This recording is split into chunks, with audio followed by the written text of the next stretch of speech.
Ce 21 janvier marque une rupture significative dans les relations migratoires entre les États-Unis et une grande partie du continent africain. Washington gèle à compter de ce jour l'octroi de visas d'immigration permanente pour les ressortissants de 26 pays africains sur une liste mondiale de 75 États. La raison officielle formulée par le département d'État américain est de prévenir ce qu'il considère comme étant une charge financière publique.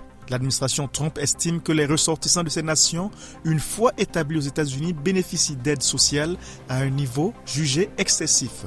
Une justification qui suscite de vives réactions et interrogations en Afrique, où de nombreuses analyses soulignent la contribution économique et intellectuelle des diasporas. La répartition géographique des pays ciblés interpelle également les observateurs. En Afrique de l'Ouest, des poids lourds démographiques et économiques majeurs comme le Nigeria, le Ghana, la Côte d'Ivoire et le Sénégal sont concernés.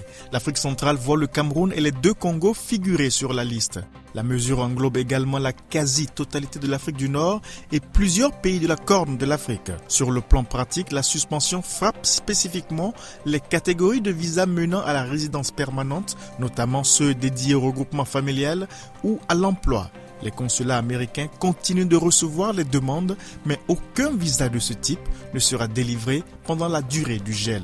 L'administration américaine présente cette mesure comme un moratoire technique, le temps de réviser ses procédures d'évaluation. La durée indéterminée du gel et l'élargissement potentiel des critères d'exclusion alimentent les inquiétudes quant à un durcissement structurel et durable de l'accès légal au territoire américain pour les citoyens de ces 26 nations.